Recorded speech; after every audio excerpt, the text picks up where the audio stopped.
Corsair D-series cases have long been a staple of the enthusiast PC market, and while they've got a reputation for being high-end and often a little on the expensive side, they're often packed with innovative features and designs that set them apart from the competition. But how will the first Mini ITX D-series fare? That's what we're going to find out. But before we get into that, here's a quick word from this video's sponsor. Hello mate, you alright? Yeah, just got all the bits for my banging new gaming PC. Just got to put it together. It's going to be so much better than yours. Oh, right. What did you get then? The latest Intel 12th gen processor, a feature-packed motherboard, and 32 gig of DDR4 memory. See? Miles ahead of yours. You realise that board needs DDR5 memory, don't you? Don't tell me you went and bought the wrong stuff. DDR4 is so 2014. I can't believe you was that stupid. What? No, you're joking. What should I get then? For me, I'd be looking at Corsair's newest Vengeance DDR5 kits, or if you're wanting that all-important RGB, then go for the Dominator Platinum RGB. Oh, you are a lifesaver, thanks, but where can I find out more? By clicking the link in the description below, of course. And you call me the stupid one. As you can see, the new NZXT H1 case is... No, wait, that's the other one. I meant the Corsair 2000D. It's so easy to get them mixed up given they follow some similar design cues. But all joking aside, Corsair has done things very differently. So different, and it actually leads to some fairly unique problems and compromises at the heart of it. Now, from the outside, it looks absolutely amazing. There's no tempered glass, and there's no tempered glass options on the other models either. Given that the market has been tempered glass mad for a few years now, the rising popularity of mesh is a breath of fresh air, both to me and to any fans sitting behind it. There's a mesh intake on the front as well as on all four sides, and even the top has a mesh cover, which means that air can flow in or out depending on your cooler configuration.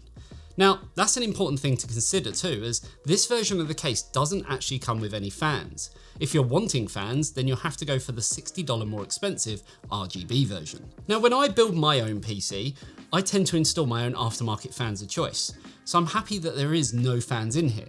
But I know some would prefer to see it come equipped with at least the bare minimum of 2 intake and 1 exhaust fan, so they don't have to fuss about such things. Furthermore, the RGB version in this case does come with fans, but due to its somewhat unique form factor, the fans have to be a slim size to maintain hardware compatibility. Now, as far as the fans go, that is just the start of some of the, let's say, unique compromises that Corsair has made to make this case possible. It's clear that I say this now, it sacrifices ease of use and common sense to provide a unique and stylish design, which is fine, as if I wanted a simple and practical case, there's plenty of those on the market. If I want something that makes me go wow when I spot it on my desktop, that's what the 2000D is for. The front I/O is really well equipped with USB 3.2 Gen 2 Type-C and a pair of USB 3.2 Gen 1 Type-A ports, as well as a combination audio jack. The top panel is magnetic and easily lifts off so you can access all your USB ports on your No, I can't. Just kidding. It's the PSU exhaust on the top, which makes no sense. And the motherboard I/O instead is on the bottom of the case. But interestingly, the magnetic top may get you to the PSU quickly, because we all need to do that a lot, right? Seriously though, if you want to get to the motherboard I/O, you have to lay the case on its side, unclip this funky little cover and reach inside to play operation with your USB ports. But at least you don't lose a point for touching the sides like in the game.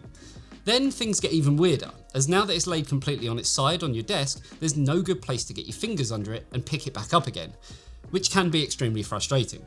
You also can't lay it on its back, as the PSU extension cable will need to be routed externally rather than coming pre-fitted and routed through the interior. So you end up trapping or bending the cable if you did, which is why I placed the case on its side. There's also a magnetic dust filter at the back too, which can be easily removed, but can also be tricky to reinstall, as it has to be slid down into the retention clips, but it's magnetic, so it's a little bit fiddly. Now, with all the side panels removed, you can see this case uses a rather unique layout, but the PSU and motherboard I/O orientation already suggested as much from the exterior.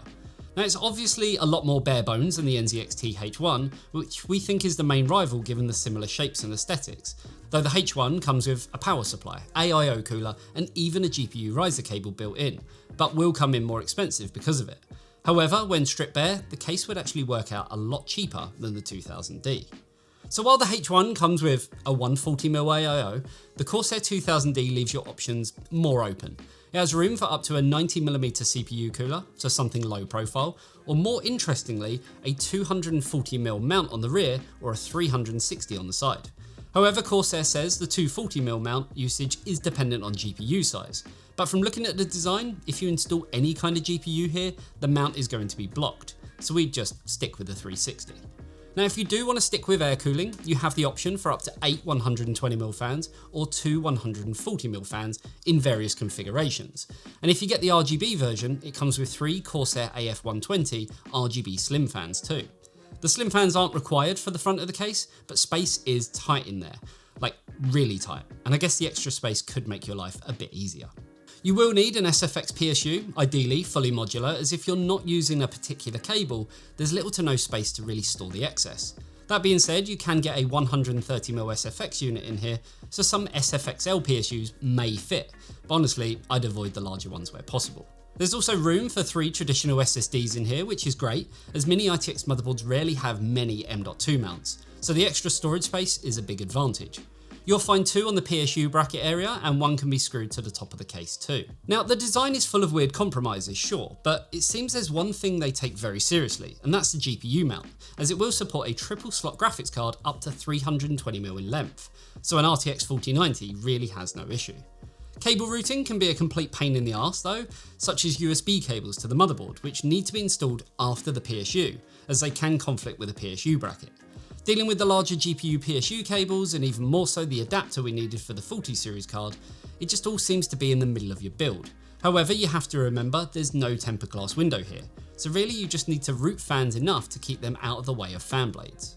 When looking inside, it's very chaotic in there. Actually, the NZXT H1 has a huge advantage over the 2000D because NZXT pre-install the power supply, the AIO cooler is pre-mounted and ready to go. There's also a pre-installed fan and a built-in fan hub, and all the cables are routed neatly right out of the box. Corsair's case requires you to do all of this yourself, and it's not an easy case to build in, and may put off first-time system builders. However, when it comes to the final build, with everything put back in place, a 360mm radiator installed, an RTX 4090 founders, and an SFX PSU, there's no doubt that this is a potent gaming rig. And if it wasn't for the RGB fans I've installed on the radiator, it really looks as neat and tidy as it did when I took it out the box. The only quirk on the exterior is that you can see the PSU mains extension, which comes out the top rear of the case and needs to be tied down to the spine of the case, and then has a female port to hook it up to the mains. It's just, I don't know, not as clean and tidy as the rest of the case. Now, in terms of cooling performance, we wanted to give a direct comparison between this and the H1. However, they take such a drastically different approach to cooling. The NZXT H1 uses its own 140mm AIO, and that performs reasonably well for a Mini ITX case.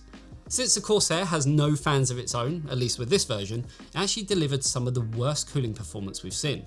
Of course, that's using our stock testing air cooling hardware compared to the 140mm radiator of the H1.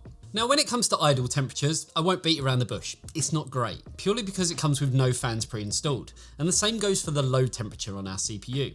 Sure, we could put some fans in to get better results, but then that wouldn't give you any form of out-of-the-box experience.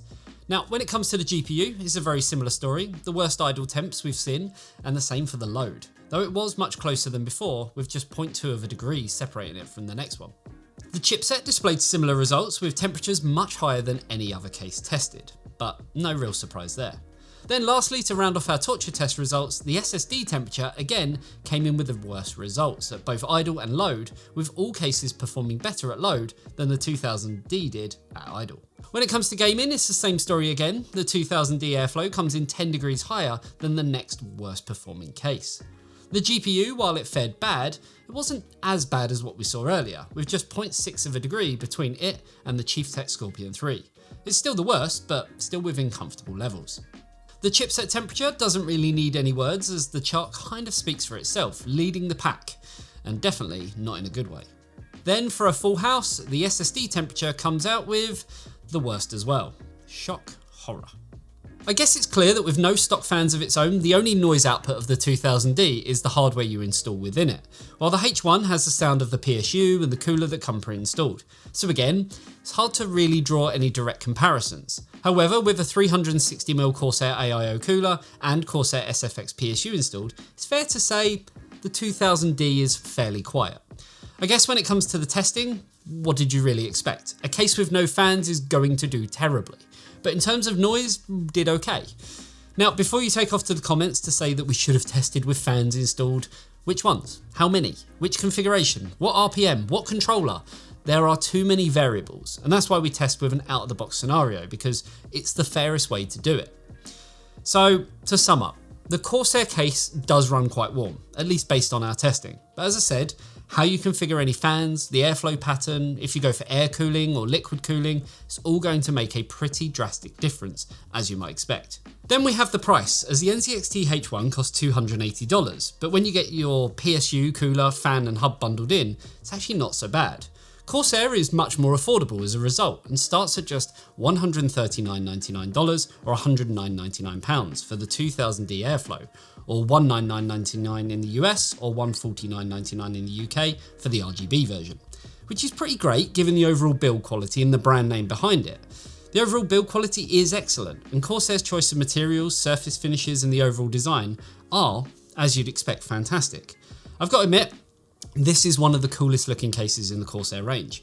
However, it is full of compromises and can often be pretty impractical to build your system into due to weird cable routing issues and fan limitation. The rear I/O being on the bottom is awkward to access, and the way the PSU cable is routed outside the case, it's all just a bit weird. However, despite all the issues, I can't help but really liking this case. And once you have got some fans installed in there, that isn't an issue either. I guess I'm being a little bit picky because some of the issues are when you first build in it, and how often do you dismantle and rebuild your whole system? It just doesn't really happen. So maybe I'm being a little bit niggly, but hopefully Corsair can take some of this on as feedback as well. And hopefully, yeah, you guys enjoyed this video. I guess, yeah, let me know what you think. Do you agree with me? Am I being maybe overcritical, or am I sort of right on the money with it? And what do you actually think of the case? To me, it's one of the best looking Mini ITX kind of tower cases that's on the market. I just wish maybe somehow they could have put either a fan in the top or a fan in the bottom, just as standard, to give something to stop performance. But there you have it. That about wraps this one up. Hopefully you enjoyed the video. If you did, a like and a sub to the channel would be amazing. And if you love what we do, then consider supporting us over on Patreon, where you get a whole heap of benefits, including behind the scenes content, live monthly Q&A sessions, and much, much more. The link for all that good stuff is down below. And I will see you in the next one. See you later, guys. Bye-bye.